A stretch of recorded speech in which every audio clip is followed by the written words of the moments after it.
Assalamualaikum warahmatullahi wabarakatuh. Ketemu lagi dengan saya Nila Sartika Ahmadi untuk kelas kewirausahaan kita pertemuan ketiga.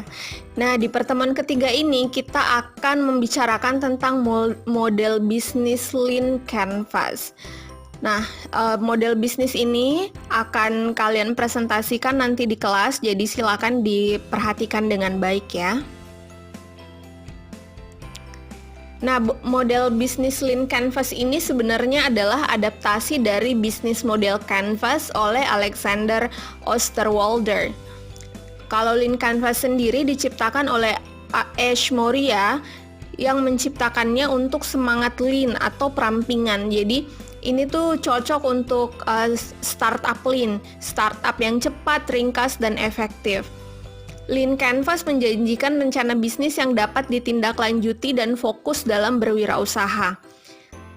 Lean Startup berfokus pada masalah, solusi, metrik kunci, dan keunggulan kompetitif. Strukturnya mirip dengan bisnis model Canvas yang terkenal, namun beberapa bagian telah dirubah. Jadi, saya mengambil ini untuk di kelas kalian dengan tujuan adalah supaya setelah perkuliahan kalian bisa membuat bisnis model sendiri dengan versi yang lebih ramping, kemudian lebih mudah untuk diaplikasikan.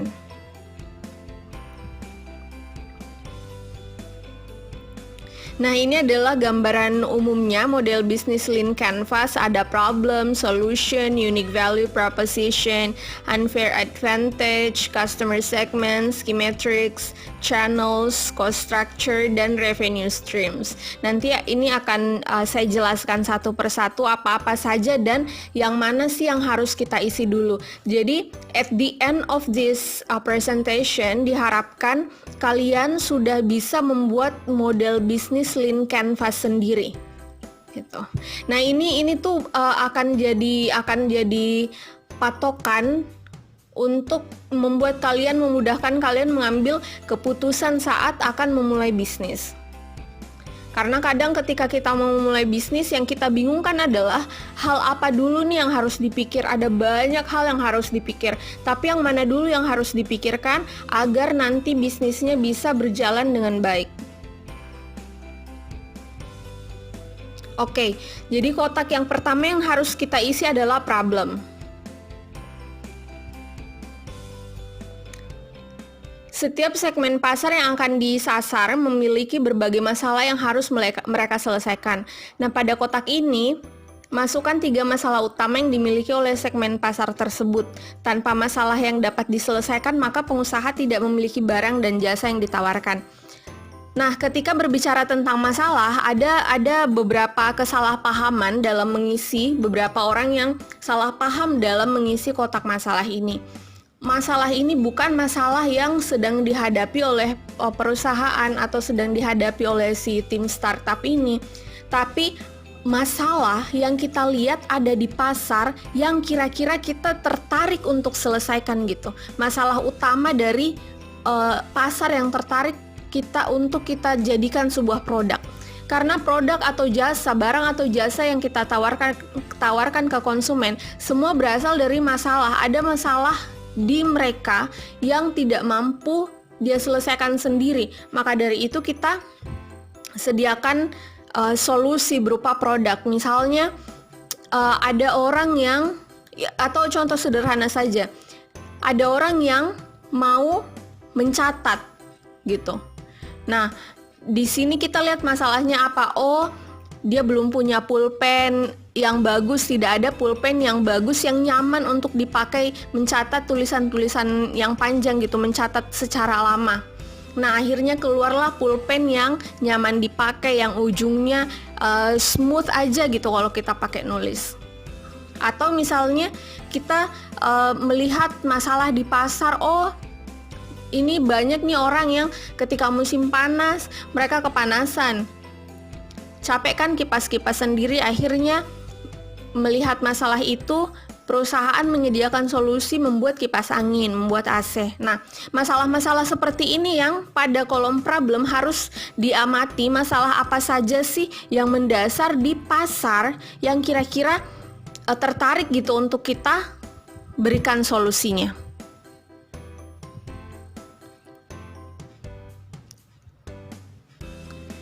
Selanjutnya adalah customer segments. Jabarkan siapa saja yang menjadi target pasar dan siapa yang akan menjadi early adapters dari produk yang ditawarkan. Early adapters adalah kelompok orang-orang yang akan menjadi pengguna paling awal dari produk ini dan akan dicontoh oleh orang lain dalam segmen tersebut. Jadi, ini seperti yang sudah dipelajari sebelumnya ya di pemasaran, bahwa ketika kita ingin melempar sebuah produk ke pasaran, kita harus melakukan dulu segmentasi pasar.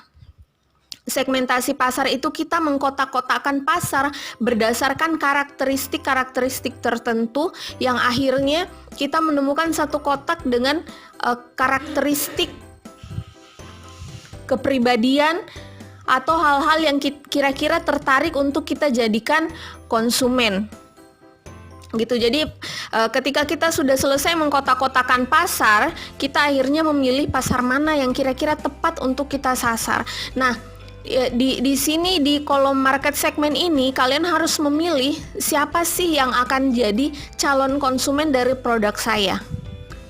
Jadi memilih segmen pasar yang tepat. Kemudian setelah itu diidentifikasi siapa sih early adapters-nya, siapa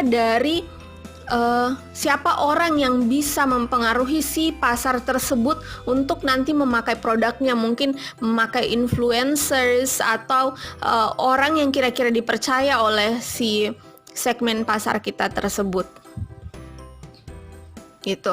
Jadi tidak hanya memilih siapa segmennya, tapi memilih siapa dari segmen tersebut yang akan menjadi contoh, yang akan menjadi early adapters. Karena kadang untuk produk-produk tertentu orang tuh belum berani nyoba gitu sebelum orang lain mencobanya, seperti itu.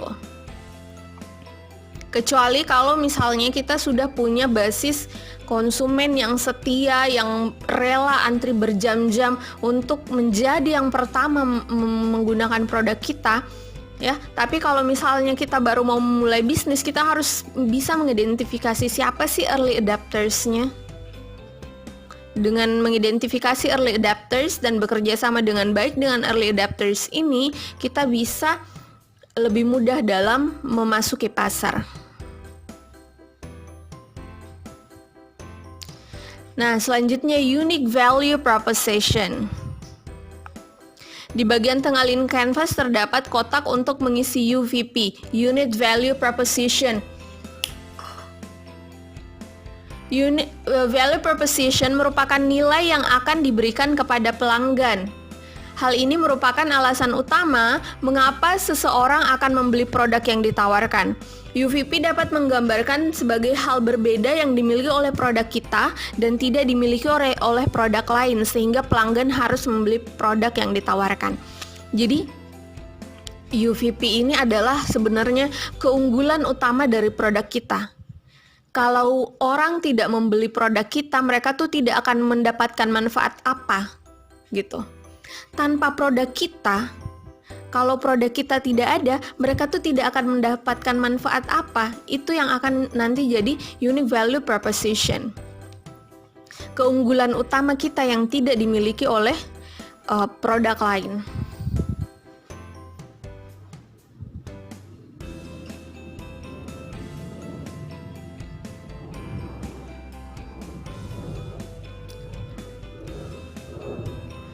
Selanjutnya adalah solution. Kalau tadi kita sudah mengidentifikasi masalah, selanjutnya kita mengidentifikasi solution. Menemukan solusi atas masalah yang ada di kotak problem bukan hal yang mudah. Kesalahan dapat terjadi di awal pembuatan model bisnis. Jawaban untuk kotak solution ini mungkin tidak akan ditemukan dalam buku, namun dapat ditemukan dengan turun langsung ke jalan. Lakukan wawancara dengan segmen pasar dan tanyakan hal-hal yang mungkin akan menjadi jawaban dari permasalahan mereka. Jadi, untuk solusi ini itu harus sejalan dengan problem tadi. Jadi kalau misalnya tadi ada 3 problem, mungkin kita memberikan 3 solusi atau kita memberikan 1 solusi yang bisa mengcover ke 3-tiganya. Jadi solusi ini harus kita cari berdasarkan problem yang tadi sudah kita tuliskan di kolom problem. Nah, benar yang dikatakan bahwa solusi ini mungkin tidak akan ditemukan di dalam buku gitu. Kalau kita mencari textbook referensi buku tentang pemasaran, kewirausahaan, mungkin kita tidak akan menemukan solusinya. Apa sih yang harus dilakukan untuk memenuhi keinginan konsumen, misalnya untuk memiliki tempat nongkrong yang nyaman, yang mereka bisa duduk lama tanpa terganggu, gitu. Kita harus turun ke lapangan. Kita melihat ke lapangan, kita bisa nanya-nanya ke customer segmen kita. Apa sih kalau misalnya masalahnya seperti ini, solusi seperti apa sih yang kalian harapkan? Gitu. Kadang kita melihat ketika kita sudah turun ke lapangan, mungkin si customer itu, si segmen pasar kita itu belum tahu kalau sebenarnya dia butuhnya tuh A. Tapi karena kita melihat seperti ini, akhirnya kita mampu mengidentifikasi kebutuhannya mereka, gitu.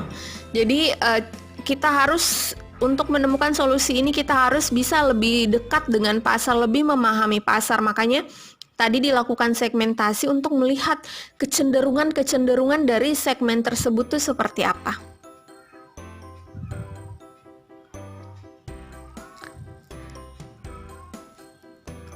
Selanjutnya ada channels.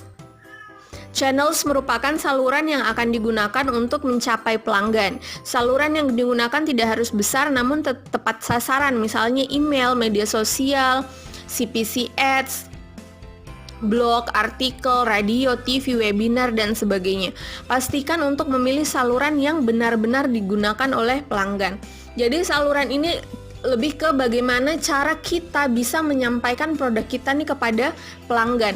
Ada orang yang menyampaikan produknya melalui email marketing dengan mengirim email kepada daftar email yang sudah kita peroleh. Jadi daftar email pelanggan sudah kita punya, kemudian kita rutin mengirimkan email. Atau kita misalnya menawarkan sebuah produk di website kita, syaratnya adalah untuk mendownload produknya boleh free downloadnya, gratis, tapi syaratnya harus subscribe dulu ke email kita gitu.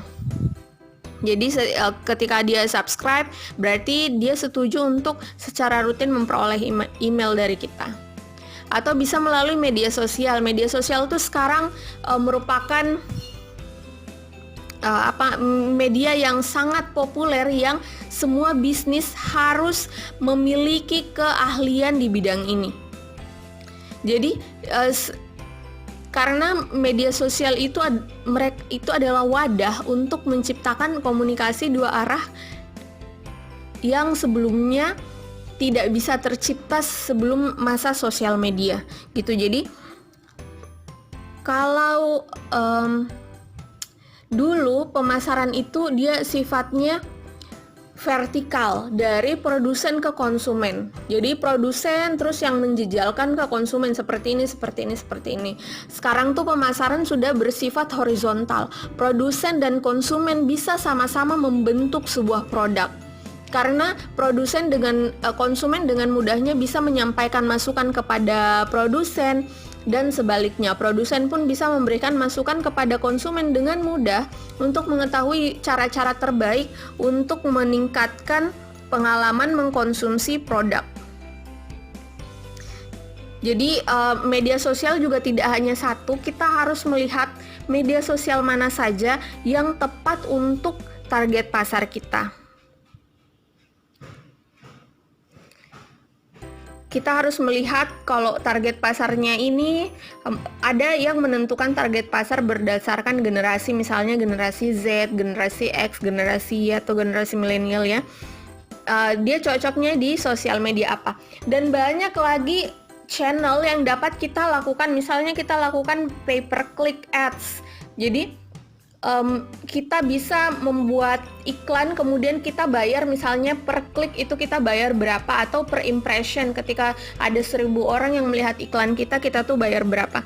Nah, hal yang harus dimasukkan di kotak saluran ini atau di kotak channel ini adalah kita memastikan channel yang kita pilih tepat, bisa sampai ke target pasar kita.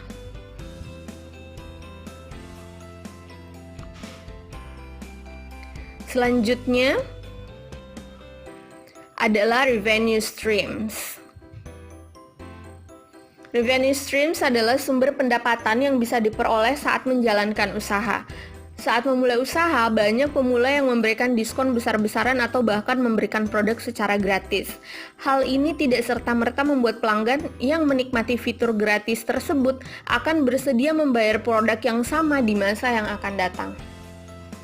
Jadi gini, ketika kita membuat sebuah usaha, kita harus melihat arus pendapatannya, kira-kira sumber pendapatannya itu dari mana saja. Apakah hanya dari penjualan produk? Misalnya kita membuat sebuah tempat wisata gitu. Nah, apakah revenue streamnya itu dari mana aja? Apakah hanya dari penjualan tiket? Tentu saja tidak kan. Jadi ketika kita membuat sebuah tempat wisata, misalnya kita dapat pendapatan dari penjualan tiket, kemudian kita juga dapat pendapatan dari sewa tenan untuk yang membayar tempat untuk jualan di kantin. Kita mungkin bisa juga memperoleh pendapatan dari foto booth. Jadi yang foto-foto di sana bisa nanti di konsumen membeli foto dari foto booth tersebut. Kemudian bisa juga mendapatkan revenue dari merchandise yang dijual di tempat wisata. Jadi ini adalah salah satu keunggulan dari si Lean Canvas ini. Jadi di revenue stream itu benar-benar kita menulis kira-kira perkiraan apa-apa saja sih dari bisnis kita, aspek bisnis kita yang akan menghasilkan uang secara rutin gitu.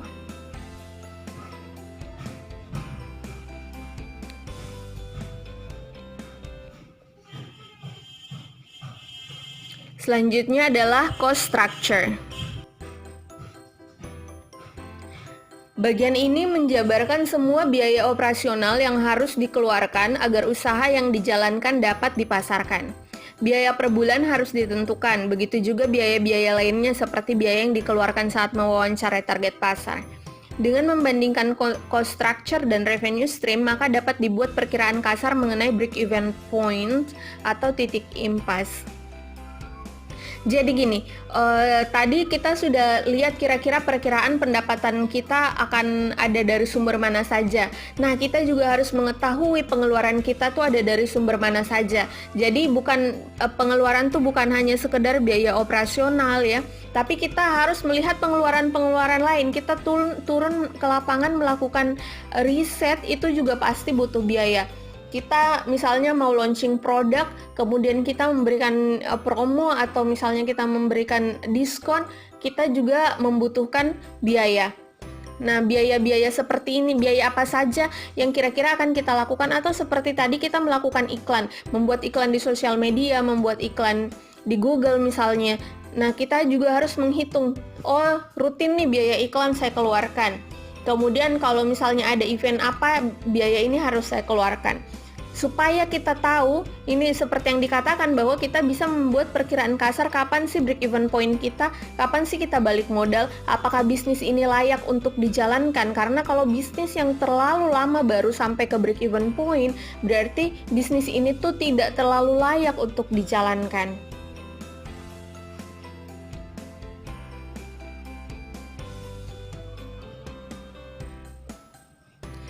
Nah, selanjutnya adalah key metrics.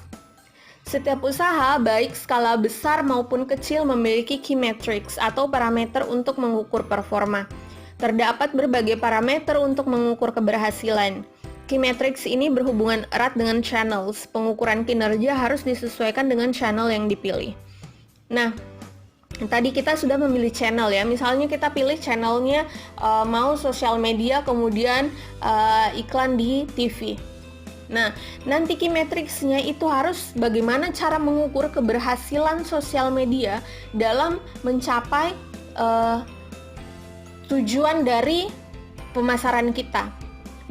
Tujuan dari perusahaan kita. Misalnya, oh kalau ini mau lakukan campaign di sosial media untuk misalnya 3 bulan pertama, belum revenue dulu, baru untuk meningkatkan awareness misalnya, untuk membuat orang tahu bahwa produk kita ada loh di pasaran. Nah, seberapa berhasil sih si sosial media ini melakukan hal tersebut. Kemudian nanti bagaimana caranya sih website misalnya bisa merubah klik menjadi pembelian gitu. Nah, ini juga yang harus kita buatkan key metrics-nya, parameter keberhasilannya. Gitu. Dengan key metrics ini kita tahu ketika kita menjalankan sebuah campaign, kita berkomitmen untuk melakukan pemasaran melalui channel tertentu, maka kita tahu kapan kita berhasil, kapan kita tidak berhasil. Nah, ini ada model Dave McClure AARRR atau Pirate Matrix dapat menjadi salah satu pilihan key metric. Jadi pilihan key metric tuh banyak banget. Tapi ini adalah salah satu contoh yang bisa kalian jadikan model untuk key metrics. Nah, kalau di sini dia ada tadi AA, RRR. Jadi mulai dari acquisition, pengguna datang mengunjungi lokasi online dan offline. Jadi kita sudah mulai mendapatkan nih si pengguna kita, si customer kita sudah mulai datang ke toko online atau toko offline. Kemudian selanjutnya adalah activation. Pengguna menikmati kunjungan pertama dan memperoleh pengalaman bahagia atau happy user experience. Ini adalah tahap-tahapan ya, tahapan yang akan kita ukur dari keberhasilan si channel kita tadi ini. Pertama, tahapan acquisition berhasil tidak gitu.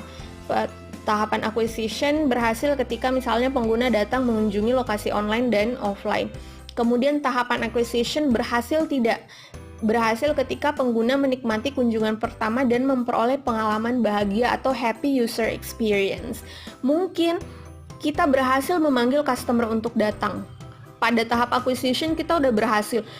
Ketika opening banyak banget yang datang, tapi baru sampai activation aja kita sudah gagal gitu. Ketika dia sampai, mereka tuh tidak bahagia, mereka tuh pulang dengan keadaan tidak bahagia, mungkin pulang dengan rasa kecewa, kayak gini doang. Berarti mungkin ada pemberian harapan yang terlalu tinggi sampai mereka punya ekspektasi yang terlalu besar. Pada saat datang, oh ternyata tidak sebagus yang diiklankan ya. Kemudian tahap ketiga adalah retention. Pengguna datang kembali dan mengunjungi lokasi beberapa kali.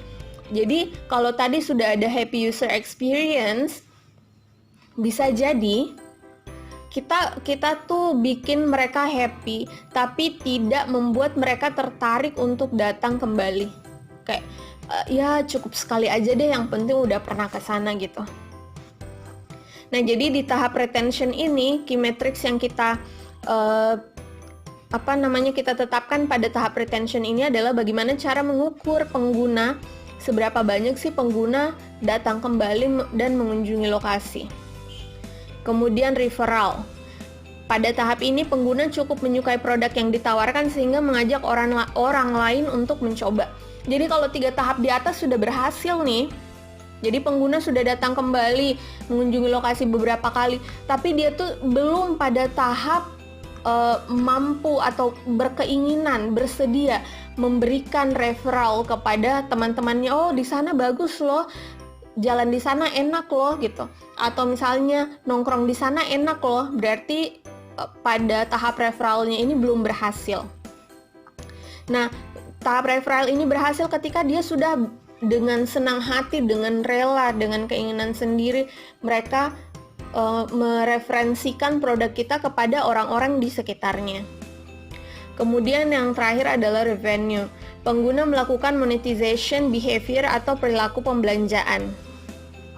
Jadi tidak hanya pengguna itu datang, tapi dia benar-benar melakukan pembelanjaan, bukan cuma sekali beli ya udah gitu. Tapi dia lakukan pembelanjaan rutin. Nah, ini contoh key metric, implementasi key metric ya. Jadi ada kategorinya yang seperti tadi sudah dijelaskan, kemudian parameter keberhasilannya. Misalnya acquisition tuh ada 2, visit site doesn't abandon. Jadi dia tahap visit site tuh sudah berhasil ketika sudah mengunjungi website kita gitu. Di landing page-nya atau mungkin dia buka-buka halaman yang lain, kemudian dia sudah melihat page kita 2 kali atau lebih, kemudian stay lebih dari 10 detik, kemudian dia lakukan beberapa klik. Nah, ini adalah parameter-parameter keberhasilan misalnya dari sebuah website. Jadi orang sudah mengunjungi website kita belum? Jadi kalau kita tidak menetapkan key metric yang benar, maka kita bisa kayak istilahnya halu gitu. Sebenarnya kita belum berhasil, tapi kita mengira seolah-olah diri kita tuh berhasil. Nah, gunanya key metric adalah untuk memberikan parameter. Oh, pada titik ini kamu sudah dikatakan berhasil, titik di bawah itu dikatakan belum berhasil. Nah, ini contoh saja. Jadi, key metric itu bisa ditentukan berdasarkan kesepakatan dari si pendiri usaha, gitu, berdasarkan hasil observasi pasar.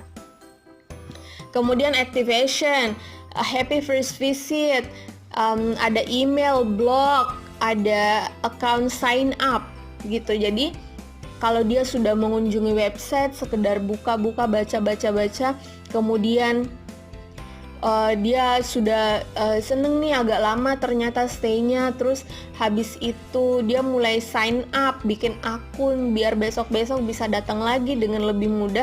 Itu berarti dia sudah berhasil di tahap activation. Kemudian retention, mungkin dia email open, RSS view, repeat visitor. Jadi emailnya sudah dia buka, kemudian dia klik link yang ada di emailnya, kemudian dia datang kembali. Jadi repeat visitor kalau dia di sini didefinisikan 3 plus visits, 3 plus visits in first 30 days. Jadi dalam 30 hari atau 3 bulan pertama tuh dia datang tuh ke website kita lebih dari 3 kali. Kemudian referral, dia si pengguna ini mereferensikan website kita ke orang lain gitu, minimal 1 orang, atau dia mereferensikan website kita supaya si orang lain ini bikin akun juga di website. Nah, yang terakhir di revenue, user generates minimum revenue, user generates break-even revenue. Jadi ketika sudah ada minimum pembelian, itu bisa dikatakan bahwa si titik revenue ini sudah berhasil gitu. Tapi kembali bahwa ini hanyalah contoh penentuan key metric. Jadi bisnis yang lain bisa menentukan key metric yang berbeda tergantung channel apa yang dipilih. Gitu. Jadi mungkin kalau misalnya dia di channelnya sosial medianya YouTube gitu. Oh, sudah berapa orang nih yang subscribe? Kemudian berapa lama sih orang nonton rata-rata? Kemudian berapa banyak orang yang mencari video lain setelah menonton satu video kita gitu. Jadi tergantung dari channel apa yang dipilih. Selanjutnya, unfair advantage. Kotak ini adalah kotak yang paling sulit untuk dijawab sehingga berada di urutan paling akhir. Berbeda dengan UVP yang fokus pada pelanggan, unfair advantage ini fokus pada pesaing sehingga menghasilkan informasi apa yang dimiliki dan tidak dapat dimiliki oleh pesaing, bisa berupa tim yang andal, endorse dari ahli, pelanggan tetap, dan sebagainya. Jadi kalau tadi ada unique value proposition adalah kualitas apa dari produk kita yang tidak dimiliki oleh produknya si pesaing. Jadi hal unik apa yang ada di produk kita. Jadi sebenarnya dia lebih fokus ke produk kita. Hal unik apa sih yang ada di produk kita gitu. Sedangkan di unfair advantage ini dia fokusnya ke pesaing. Hal apa sih yang tidak dimiliki pesaing kita gitu. Yang kita miliki tapi tidak akan bisa dimiliki oleh pesaing kita. Gitu ya. Jadi kalau UVP, unique value proposition, fokus ke produk kita. Keunggulan produk kita apa? Kalau unfair advantage, fokus ke persaingan apa yang kita miliki dan tidak dapat dimiliki oleh produk kita. Misalnya kita sudah memiliki brand yang established, brand yang memiliki basis pelanggan yang setia. Kita mau keluarkan produk apapun, pelanggan tuh pasti akan antri untuk membeli produk kita.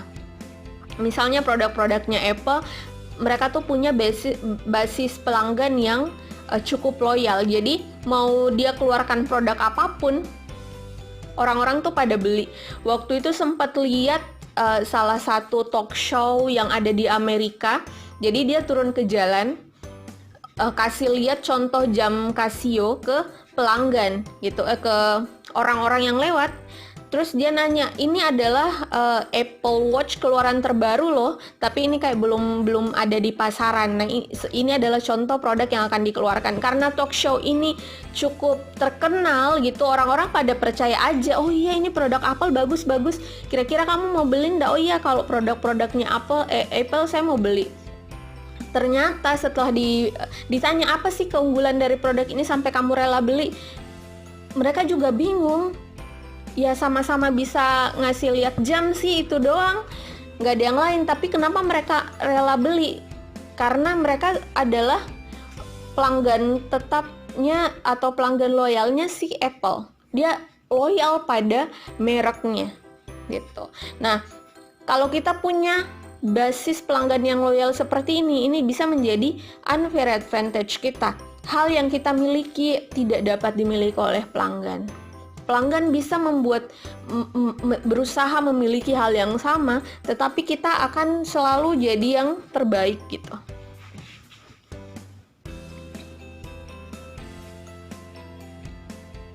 Oke, demikian presentasi pada hari ini tentang model bisnis Lean Canvas. Jika ada pertanyaan nanti silakan ditanyakan, mau ditanyakan melalui video ini di komen di bawah atau ditanyakan langsung ke Classroom.